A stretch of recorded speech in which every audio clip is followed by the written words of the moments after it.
Good morning, students. So in the previous lecture, we were discussing about dimensional analysis. Now let's keep it continue. Suppose करो हमें given है रो क्या हो गया resistivity, क्या हो गया रेसिस्टिविटी या फिर हो गया स्पेसिफिक रेजिस्टेंस। तो रेसिस्टिविटी का जो वैल्यू है वो आपका डिपेंड करेगा किस पर डिपेंड करेगा, ये डिपेंड करेगा मास पे। मास किसका, इलेक्ट्रॉन का मास। ओके, दूसरा डिपेंड करेगा स्मॉली क्या हो गया, चार्ज ऑन एन इलेक्ट्रॉन।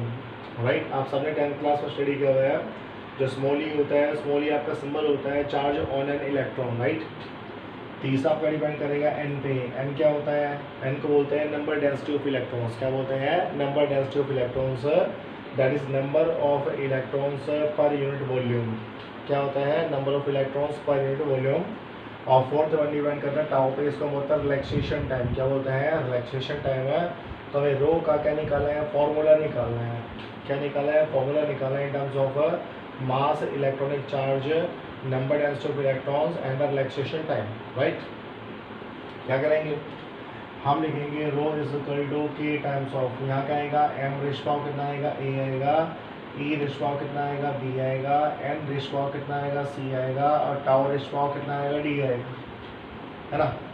आप हमें बेसिकली क्या कर रहे हैं, ए बी सी डी का वैल्यू निकाल रहे हैं। और ए बी सी डी का वैल्यू कब निकलेगा, जब आपको सबका डायमेंशन मालूम होगा। हाँ जी बताइए, रेसिस्टिविटी का डायमेंशन क्या होता है, रेसिस्टिविटी का डायमेंशन क्या होता है, हम सब जानते हैं। रेसिस्टिविटी का डायमेंशन होता है M1 हो गया, साथ में आपका L3 हो गया, साथ में कितना हो गया T-3 हो गया, साथ में कितना हो गया A-2। तो रेसिस्टिविटी का डायमेंशन होता है M1 L3 T-3 A-2। Right, यहाँ क्या होगा आपका की हो गया, ये आपका मास है, तो मास का डायमेंशन क्या होता है, M1 हो गया, पावर आपका कितना होगा A होगा, तो आपका क्या होगा A होगा। हाँ जी, E चार्ज बोलो, चार्ज का डायमेंशन क्या होता है, हम सब जानते हैं। चार्ज का डायमेंशन होता है AT पावर कितना होगा, B हो गया, है ना। एन क्या होता है, एन होता है आपका number density of electrons. Number density of electrons का मतलब होता है number of electrons per unit volume. तो नंबर ऑफ इलेक्ट्रॉन्स का तो कोई डायमेंशन होगा नहीं, अपॉन में क्या आएगा, वॉल्यूम आएगा। तो इसका डायमेंशन कितना आएगा, L-3, कितना आएगा L-3। फिर रिपीट कर रहा हूँ, एन होता है नंबर डेंसिटी ऑफ इलेक्ट्रॉन्स का होता है number of electrons per unit volume. तो हम जानते हैं नंबर ऑफ इलेक्ट्रॉन्स का कोई डायमेंशन नहीं होता, नीचे वॉल्यूम है, ऊपर आएगा तो कितना आएगा L-3 आएगा, पावर कितना आएगा C आएगा। नेक्स्ट आपका रिलैक्सेशन टाइम T1, पावर कितना आएगा आपका D आएगा, तो ये कितना होगा D हो गया। बस अब हम क्या करेंगे, पावर को कंपेयर करेंगे, ABCD का वैल्यू निकाल लेंगे। यहाँ मास का पावर क्या है, 1 है, यहाँ मास का पावर कितना है, A है, तो A का वैल्यू कितना होगा आपका 1 होगा, तो A का वैल्यू कितना आएगा 1 आएगा। राइट, अच्छा लेफ्ट का पावर कंपेयर करें, यहाँ कितना है -3C है, यहाँ कितना है +3 है, तो -3C यहाँ से आएगा, +3 आपका यहाँ से आएगा, तो C का वैल्यू कितना आएगा, -1 आएगा ना। ठीक है ना, L का पावर -3C आपका यहाँ से आएगा, और L का पावर 3 यहाँ से आएगा, तो C का वैल्यू कितना आएगा, -1, कितना आएगा -1। चलिए टाइम का डायमेंशन कंपेयर करते हैं। यहाँ से टाइम का डायमेंशन आएगा -3, और यहाँ से टाइम का डायमेंशन आएगा B + D, कितना आएगा B + D, तो B + D का वैल्यू कितना हो गया, -3, कितना हो गया आपका -3 होगा, है ना। अच्छा A का डायमेंशन क्या होगा, यहाँ से A का डायमेंशन है -2, और यहाँ से A का डायमेंशन है B, तो B का वैल्यू कितना होगा, B का वैल्यू होगा आपका -2 हो गया, B का वैल्यू कितना होगा, -2 हो गया। सिंपली क्या करेंगे, B की वैल्यू को पुट करेंगे और D का वैल्यू निकालेंगे, तो कितना होगा -2 प्लस में D इज इक्वल टू कितना होगा, -3 हो गया, तो D का वैल्यू कितना आएगा, -1, कितना आएगा -1। बस हो गया, A का वैल्यू आ गया, B का वैल्यू आ गया, C का वैल्यू आ गया, D का वैल्यू हो गया। इसको उठाओ और कहाँ पुट करो, इस इक्वेशन नंबर 1 में पुट कर दो, आपका फॉर्मूला निकल आएगा इन टर्म्स ऑफ, मतलब रो का फॉर्मूला निकल आएगा in terms of mass, electronic charge, number density of electrons and the relaxation time। हाँ जी, A का वैल्यू ये रहेगा, तो A का वैल्यू कितना होगा, 1 हो गया, तो 1 हो गया। B का वैल्यू -2 है, तो यहाँ पर कितना हो गया, -2 हो गया। C का वैल्यू आपका -1 है, तो ये कितना होगा, -1 हो गया। D का वैल्यू आपका कितना है, D का वैल्यू भी कितना है, -1 है, तो ये भी कितना होगा, -1 हो गया, है ना। तो क्या फॉर्मूला आ गया, हमारे पास जो फॉर्मूला आया, हमारे पास जो क्या आया, फॉर्मूला आया वो कितना हो गया, रो इज इक्वल टू कितना हो गया, के हो गया, ऊपर आपका क्या हो गया, एम हो गया, नीचे कितना हो गया आपका ई स्क्वायर हो गया, साथ में आपका एन हो गया, साथ में आपका क्या हुआ, टाउ हो गया। तो फॉर्मूला क्या, फॉर्मूला आएगा आपका rho is equal to K into M upon E square N tau.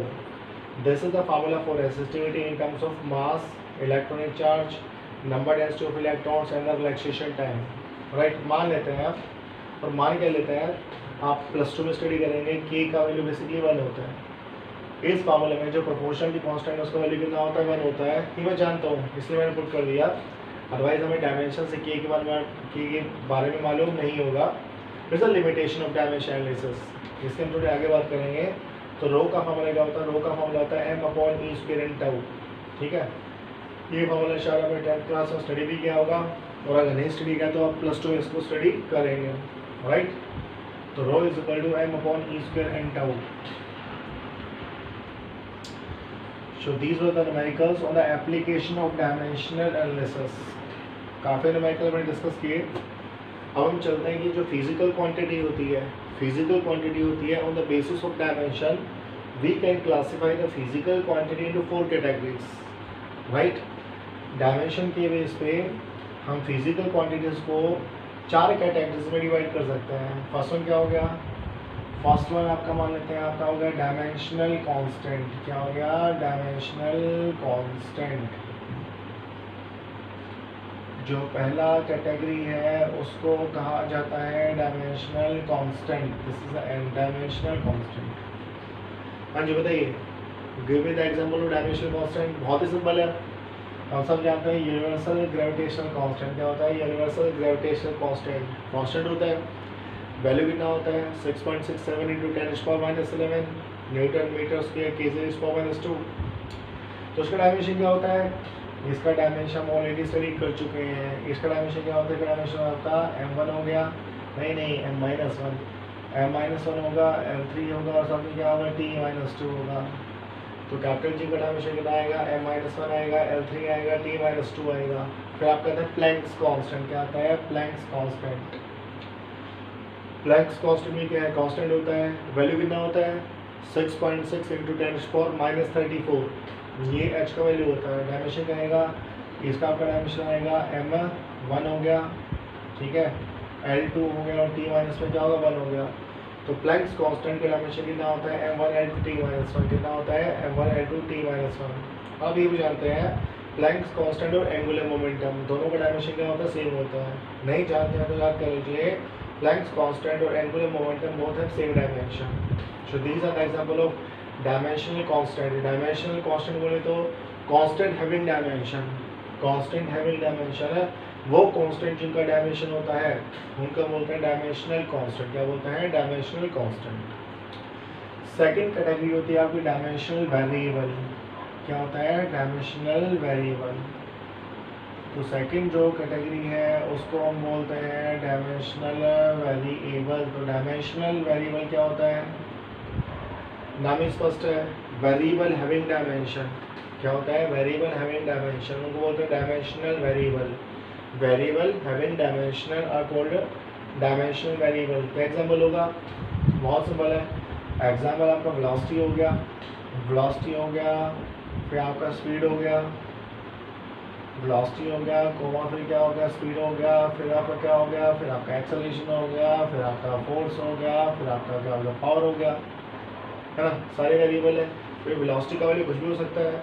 मान लो गाड़ी रेस्ट में है तो कितना आएगा 0 मीटर पर सेकेंड, गाड़ी मूव करिए तो 10 मीटर पर सेकेंड, 20 मीटर पर सेकेंड, तो ये वेरिएबल है, डायमेंशन भी है, तो उसको होते हैं डायमेंशनल वेरिएबल। स्पीड, स्पीड भी क्या है आपका वेरिएबल है, और डायमेंशन भी है, तो क्या होगा, डायमेंशनल वेरिएबल होगा।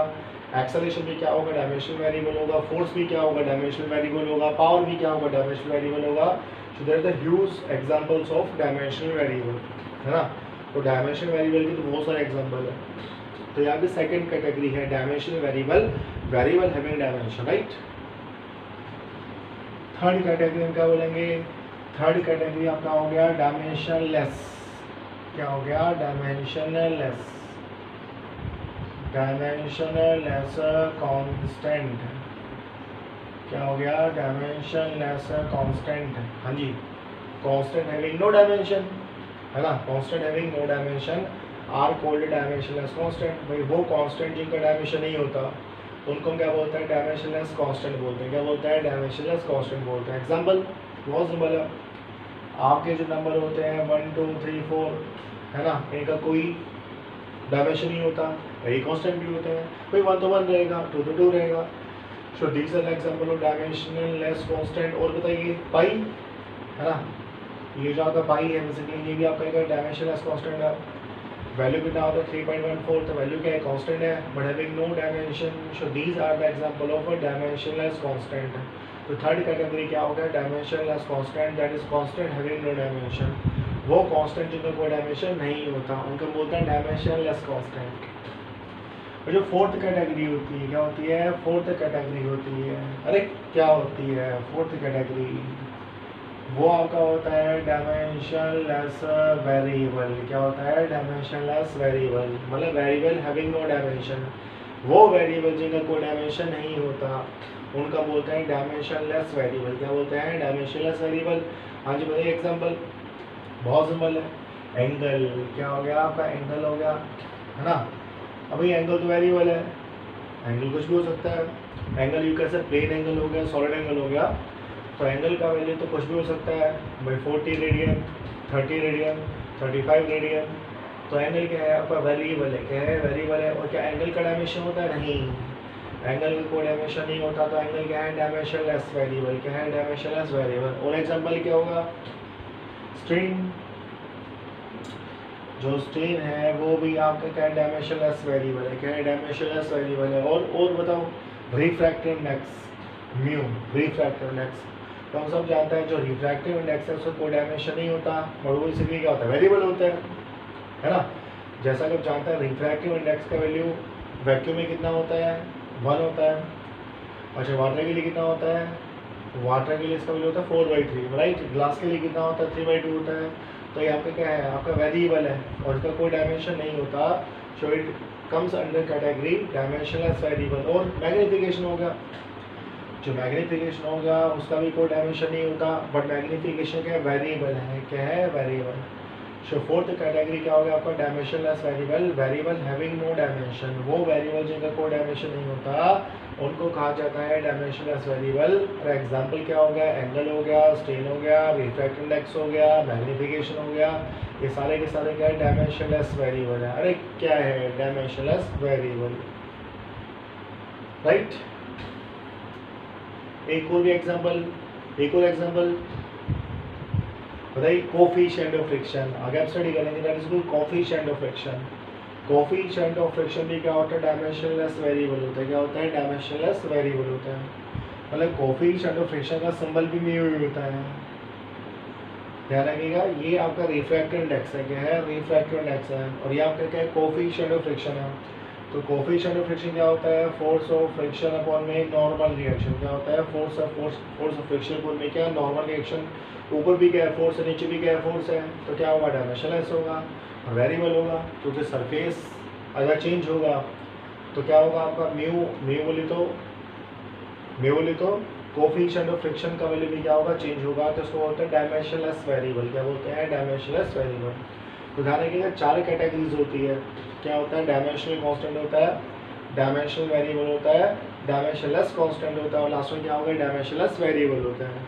तो on the basis of dimension we can divide physical quantities into 4 categories, right, in this one. Now the last topic of the dimension is limitations. क्या हो गया, limitation of a dimensional analysis, limitations of a dimensional analysis। Dimensional analysis की कौन कौन सी limitation होती है, जो आपका डायमेंशनल एनालिसिस है उसकी कौन कौन सी लिमिटेशन होती है, ये भी इम्पोर्टेंट टॉपिक है, ध्यान रखिएगा। तो what are the limitations of dimensional analysis. First limitation क्या होता है, हाँ जी बताइए, फर्स्ट लिमिटेशन क्या आएगा। अब तो आप पूरा डायमेंशन स्टडी कर चुके हैं, तो बताइए क्या मतलब लिमिटेशन होगा। पहली बात तो ये होगा ये फर्स्ट वन ये होगा, it gives no information about the proportionality constant. Dimensional analysis gives no information about the proportionality constant. जैसे मान लो मैंने कहा कि f का वैल्यू डिपेंड करेगा ईटा पे, r पे और v पे, है ना। और फार्मूला कितना हो गया, फार्मूला आपका हो गया k times of eta R V. मतलब इस फार्मूले में यहाँ पे कितना आएगा, 1 आएगा, यहाँ पे कितना आएगा, 1 आएगा, यहाँ पे कितना आएगा, 1 आएगा। मतलब आपको क्या करना पड़ेगा, f का फार्मूला डराइव करना पड़ेगा ईटा आर वी की टर्म में। तो फार्मूला क्या आएगा, k times of eta R V. अब इस k का वैल्यू क्या होगा, k का वैल्यू क्या होगा, इसके बारे में डायमेंशन एनालिसिस कोई इन्फॉर्मेशन नहीं देता। ये क्या है, प्रोपोर्शनलिटी कांस्टेंट। क्या है, प्रोपोर्शनलिटी कांस्टेंट। एक्चुअल में इसका वैल्यू कितना होता है, एक्चुअल में इसका वैल्यू होता है 6 पाई। कितना होता है, 6 पाई। बट इस 6 पाई के बारे में डायमेंशन एनालिसिस हमें कोई इन्फॉर्मेशन नहीं देता। ठीक है, तो ध्यान रखना, हम क्या बोलेंगे, dimensional analysis provides us know information about the proportionality constant. Dimension analysis हमें प्रोपोर्शनलिटी कांस्टेंट के बारे में कोई इन्फॉर्मेशन प्रोवाइड नहीं करता। और एग्जाम्पल ले लो, जैसे मैंने बोला v is equal to, V का वैल्यू कितना हो गया, मैंने बोला कि v आपका रेट ऑफ फ्लो है। मान लेते हैं v का वैल्यू डिपेंड करेगा p पे डिपेंड करेगा, रेडियस पे डिपेंड करेगा, l पे डिपेंड करेगा, ईटा पे डिपेंड करेगा। तो जो फार्मूला आएगा ड्राइव करने के बाद वो आता है k, साथ में आता है p/l आएगा, फिर आपका r⁴ आएगा, और में क्या आएगा, ईटा आएगा, ये आता है। अभी k का वैल्यू क्या है, ये k का वैल्यू क्या है, ये हमें डायमेंशन से मालूम नहीं। मतलब k का वैल्यू क्या होगा, ये हमें डायमेंशन से मालूम नहीं चलेगा, राइट। बट ध्यान रखिएगा, जो k का वैल्यू होता है, k का वैल्यू होता है π/8। क्या होता है, π/8। अरे कहाँ से है, आप आगे स्टडी करेंगे, ठीक है, फ्लूइड्स में आप इसके बारे में स्टडी करेंगे। तो k का वैल्यू एक्चुअली में कितना होता है, π/8 होता है इस फार्मूले के अकॉर्डिंग। तो ध्यान रखिएगा, dimensional analysis gives us know information about the proportionality constant. ये पहला लिमिटेशन हो गया। हाँ जी, दूसरा लिमिटेशन क्या होगा, दूसरा लिमिटेशन हम बोल सकते हैं कि जो डायमेंशन एनालिसिस है, क्या है, डायमेंशनल एनालिसिस है, उसे वो फार्मूले डराइव नहीं कर सकते जिनमें क्या होता है, ट्रिग्नोमेट्रिक रिलेशन। क्या होता है, ट्रिग्नोमेट्रिक रिलेशन या एक्सपोनेंशियल रिलेशन।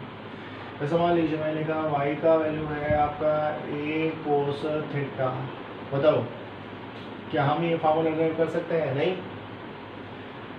ये वाला जो फार्मूला है इसको डराइव नहीं कर सकते। अच्छा मान लीजिए मैंने लिखा y is equal to a⁻k × t।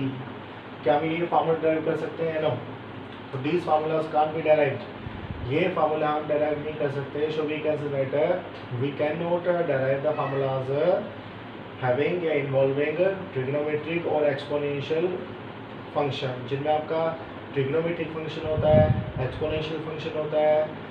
ऐसे फार्मूलाज को हम डायमेंशनल एनालिसिस से डराइव नहीं कर सकते, right. So it was the second limitation, not the application limitation, okay.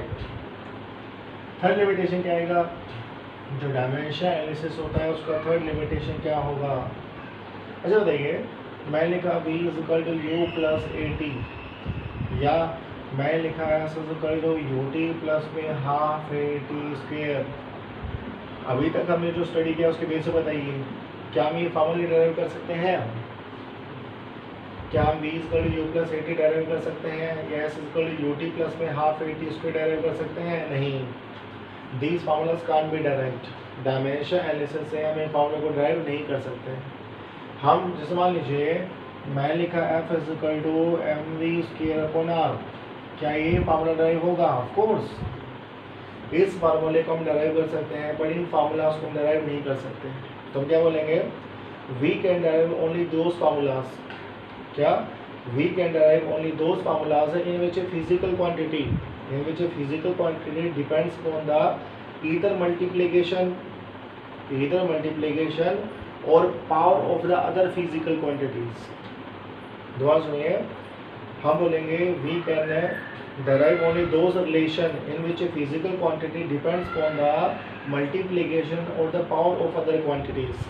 हम केवल उन्हीं फार्मूले को डराइव कर पाएंगे जिनके बीच में प्लस आएगा या माइनस आएगा, हम उन फार्मूलाज को डराइव नहीं कर पाएंगे। right? We cannot derive the formulas which involving या in which a physical quantity depends on the summation of other physical quantities, है ना, या प्लस होगा या माइनस होगा, तो हम उन फार्मूलाज को डराइव नहीं कर पाएंगे। ये डराइव कर सकते हैं, ये डराइव नहीं होगा, ये भी डराइव नहीं होगा, राइट? तो ये आपका क्या होगा, लिमिटेशन का डायमेंशन का। तो नेक्स्ट लिमिटेशन क्या होगा,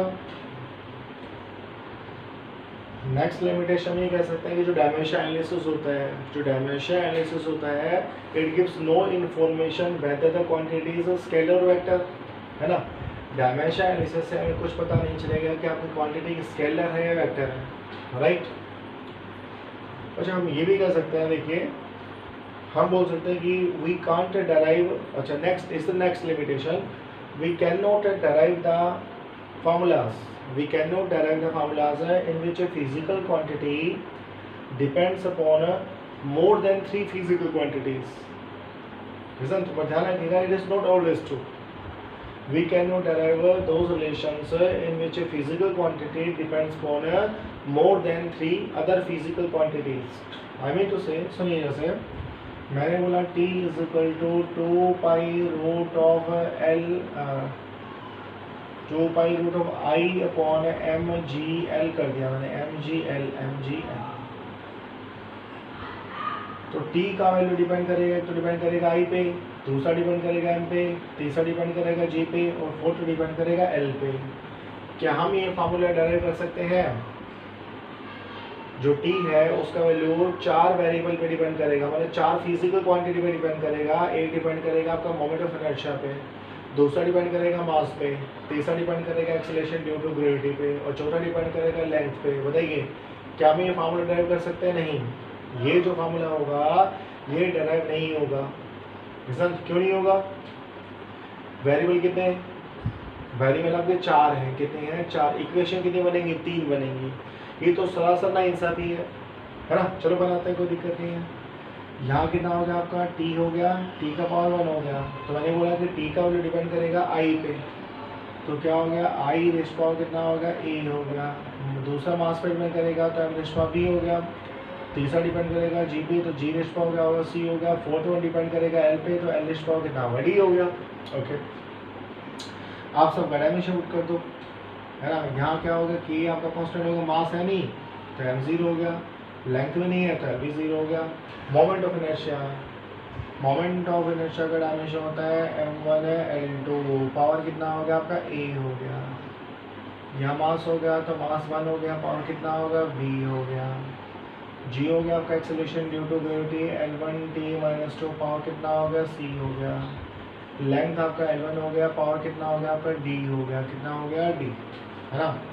तो यहाँ कितना आएगा, यहाँ आपका m0 आएगा, साथ में आपका l0 आएगा, साथ में आपका d1 आएगा, और ये क्या होगा, कांस्टेंट ही होगा। हाँ जी, तो क्या हो गया, मास का पावर a यहाँ से आएगा, b यहाँ से आएगा, तो कितना हो गया, a प्लस b। अरे कितना हो गया, a plus b। l 2a आपका यहाँ से आएगा, तो 2a आपका यहाँ से आएगा, प्लस प्लस प्लस c यहाँ से आएगा, तो c यहाँ से आएगा, d यहाँ से आएगा, तो कितना होगा, d आपका यहाँ से आ गया। तो कितना हो गया, 2a plus c plus d हो गया। फिर हम बात करेंगे टाइम की। टाइम का पावर -2c आपका यहाँ से आएगा, तो -2c आपका यहाँ से आ गया, है ना। अच्छा, फिर क्या आएगा, नहीं सॉरी, -2c यहाँ से आएगा और d यहाँ से आएगा, तो कितना आएगा, 2c प्लस d। कितना हो गया, 2c प्लस d। कब ए करो, इसका पावर a प्लस b है, इसका पावर क्या 0 है, तो a प्लस b कितना हो गया, 0 हो गया। ठीक है, यहाँ कितना हो गया, 2a प्लस में c प्लस में d, ये भी कितना हो गया, 0 हो गया। ये कितना हो गया, -2c प्लस में d का वैल्यू कितना हो गया, 1 हो गया। क्या हो गया, 1। अब बताइए इक्वेशन कितना, 3। दिस वन और दिस वन, कितने इक्वेशन है, 3 इक्वेशन है। वेरिएबल कितने हैं, 4 है ना। तो हम इनको सॉल्व नहीं कर सकते भाई। वेरिएबल आपके बेसिकली कितने, 4 हो गए, ABCD। इक्वेशन कितने, 3 आई, तो इनको हम सोल्व करके ABCD का वैल्यू नहीं निकाल सकते। तो जब ABCD का वैल्यू ही नहीं निकलेगा तो फार्मूला भी डिराइव नहीं हो पाएंगे। तो ध्यान रखिएगा, we can not derive those formulas, we can not derive those formulas in which a physical quantity depends on more than 3 physical quantities. पर ध्यान रखिएगा, it is not always true. ये जो लिमिटेशन है वो हमेशा ट्रू नहीं होता, हाँ जी बताइए क्यों ट्रू नहीं होता? अरे जहाँ इक्वेशन बन जाएगी, मान लीजिए 4 वेरिएबल है और 4 इक्वेशन होगी तो फार्मूला आपका डराइव हो जाएगा। एग्जाम्पल दो। आज का पहला क्वेश्चन जैसे मैंने कहा ना कि m का वैल्यू हम जो निकाला फार्मूला वो था rho was equal to m upon E square N tau. तो यहाँ देखो ना, रो का वैल्यू डिपेंड करेगा मास पे, ई पे, एन पे, टाउ पे। तो ये फार्मूला हम डराइव कर सकते हैं। This formula can be derived, right. यहाँ रो का वैल्यू बेसिकली क्या करेगा, 4 फिजिकल क्वांटिटी पे डिपेंड करेगा, और ये फार्मूला आपका डराइव हो गया। क्यों हुआ भाई? सीधी बात है, 4 वेरिएबल थे, 4 क्या बनेगी, इक्वेशन बन गई। और अगर 4 वेरिएबल से 4 इक्वेशन बन गई तो फार्मूला डराइव हो जाएगा, राइट। तो ये कोई हार्ड एंड फास्ट लिमिटेशन नहीं है। अगर इक्वेशन बन जाएगी तो डराइव हो जाएगा, और इक्वेशन नहीं बनेगी तो डराइव नहीं हो पाएगा। अच्छा, नेक्स्ट लिमिटेशन क्या कह सकते हैं? नेक्स्ट लिमिटेशन ये कह सकते हैं कि हम उन फार्मूला को डराइव नहीं कर सकते। क्या? we cannot derive those formulas in which a physical quantity depends upon the 3 physical quantity, but out of these two having same dimension. Keep in mind that we cannot derive those formulas in which a physical quantity depends upon the 3 other physical quantity, but out of which 2 having same dimension. वो जो formula है उनको भी हम derive नहीं कर पाएंगे, उनको भी क्या करेंगे, डराइव नहीं कर पाएंगे। फिर रिपीट कर रहा हूँ, we can not derive those formulas in which physical quantity depends upon other 3 physical quantities, right. But out of these 3 physical quantities 2 having same dimension, right. हम उन फार्मूला को भी डराइव नहीं कर पाएंगे। ठीक है, ये आप सोचिएगा कैसे। It's a question for you. वैसे आपको हिंट देता हूँ, it's a frequency of tuning fork. क्या होता है? फ्रीक्वेंसी ऑफ ट्यूनिंग फोर्क में एक ऐसा फॉर्मूला आता है जहाँ बेसिकली क्या होगा, ट्यूनिंग फोर्क का फ्रीक्वेंसी जो है, ट्यूनिंग फोर्क का जो फ्रीक्वेंसी है वो 3 फिजिकल क्वांटिटी पर डिपेंड करेगा, बट 3 फिजिकल क्वांटिटी में से 2 का डायमेंशन क्या है, सेम है। So that formula can not be derived with the help of dimensional analysis.